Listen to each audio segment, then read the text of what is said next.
What's up, everybody? Couch Mills here, coming at you with a brand new Overwatch 2 video. And in this video, we gotta talk about all the craziness with Overwatch 2 today.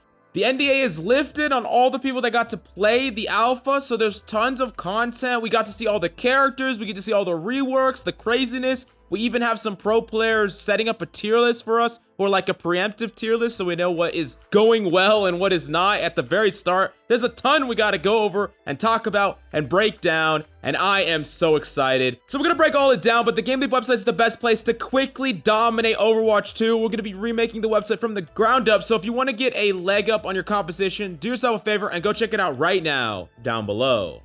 So unfortunately, your boy didn't get invited to play in the Overwatch 2 beta, but luckily for us, a whole bunch of other people did, and they have been sharing tons of little pieces and information about Overwatch 2 on the internet. So I'm going to condense it all here so that you know everything that is being changed and added and stuff like that. So we're going to jump right in. Now, the first thing that I got to showcase is how pretty it is. There have been people posting on Twitter screenshots, and it looks really fucking good. I'm not going to lie. I really like the aesthetic of Overwatch 2, and I'm glad that it really looks like a new game or an updated game. It doesn't just look like Overwatch 1 with like a color change, and it's really nice. I'm actually happy about its look. Now, the next thing that we need to talk about is what people are saying about Overwatch 2.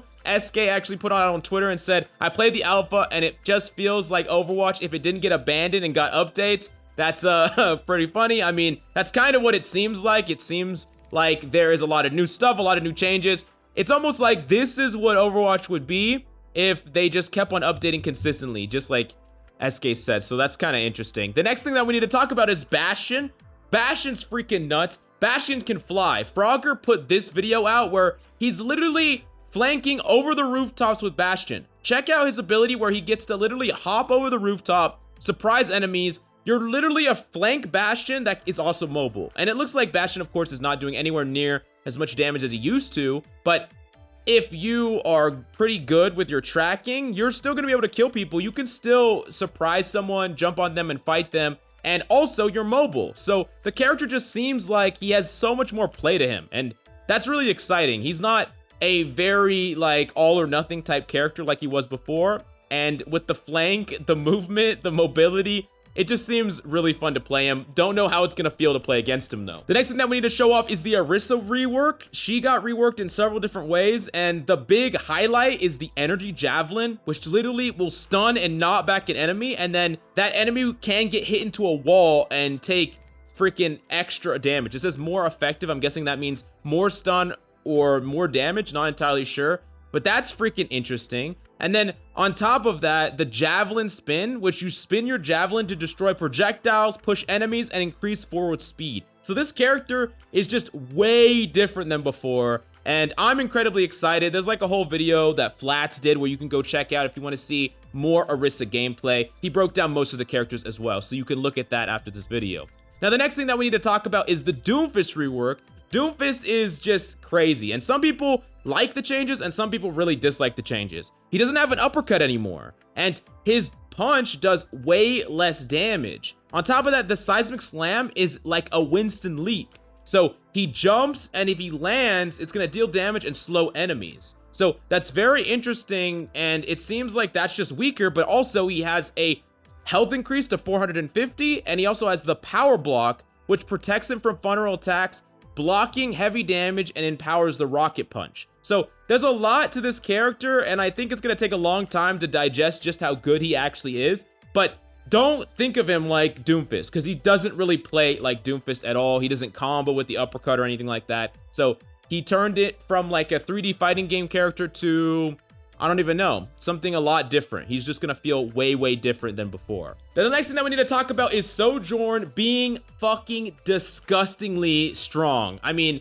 in the hands of Metro, look at these clips. Like, look at this gameplay. He's just completely fragging. And the ultimate, you pop that ultimate, and you have a very fast firing ray gun. You just get to keep firing over and over again. And check out, like, look at these shots that Metro is hitting on a lot of these players. He's just dominating, and it looks so fun. And on top of that, of course, you get to slide. So you get to slide in, you get to zap, you get to kill people. Like, this character seems really, really sick. I don't know, I'm not gonna throw around, words like broken or overpowered. It's very hard for anyone to know, like, how good these characters are. And remember, a lot of these players that are playing in the alpha, they're playing against people that are, not necessarily at the same skill level. That's how alphas typically go. They just throw in creators together. They don't necessarily balance things appropriately. So some characters are going to look overpowered now, so I would reserve judgment, but it does look very strong and unique. A lot of people were saying, oh, it's just a soldier copy.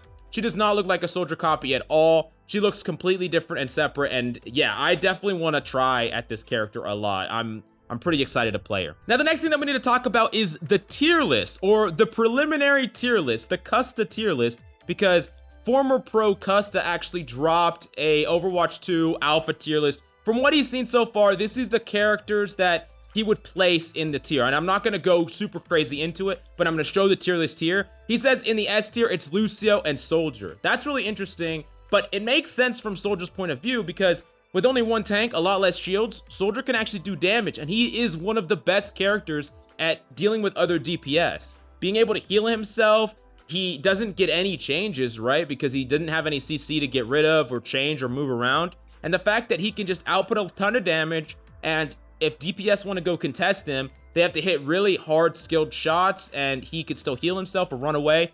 It makes sense. Not as much for Lucio. I'm not sure about Lucio. I feel like Lucio's former strength was the fact that he could like speed in a brawl composition more than anything. But of course you could play a much more aggressive style of Lucio, and that might be what's working well in Overwatch 2. I don't know enough about Lucio personally to actually make that call, nor have I played Overwatch 2, so I don't know. But if this is true, I am so excited. I am so excited for Genji, Tracer, and Ana to be very, very strong. If this is true, I'm freaking out because, I've been a Genji man for a long time. Of course, I played every character in every role, but Genji is like my bread and butter, and I love Genji, but he's been getting the fucking shaft. And if Custa says he's strong, I'm hoping so. But it's also interesting how some of these characters, are down the, he put Bastion low. That's kind of interesting. I do think Bastion looks like he has a pretty high skill ceiling now with the movement, so maybe. Roadhog is very low, and Wrecking Ball being super, super low. That is interesting to me because I would think that in this type of environment, Wrecking Ball would be one of the best characters. But maybe there's something that I'm really missing here, and I'm curious. I'm really, really interested in, these initial impressions compared to what the meta is actually going to be. Remember, metas change incredibly quickly when a game first launches. So feel like everything's open. You can play whatever the hell you want. I just kind of wanted to showcase Custa's like first initial take from a really smart mind at the game. This is his first take, so yeah. But the last thing I wanted to talk about is when can you play the Overwatch beta? Well, in 5 days, they're gonna start sending out the beta invites. All these alpha players, they got to get it super, super early. But for the rest of us, in about 5 days, we're gonna get a chance to get the beta. It's not guaranteed, but if you signed up early, then you're good. If you haven't signed up, definitely go to the Overwatch website and you can go sign up right now. You gotta get in. It's looking freaking fun. It's looking clean. And yeah, I don't know much. I don't have a lot of personal say right now because like I said, I haven't yet played the game. But when I do, I'm gonna go fucking ham. I'm gonna whip out guides. And yeah, make sure you smash the like, subscribe so you don't miss out on any of the news, guides, or anything you need about Overwatch 2. And the GameLeap website's the best place. If you want to set yourself up to succeed, do yourself a favor and go check it out right now down below.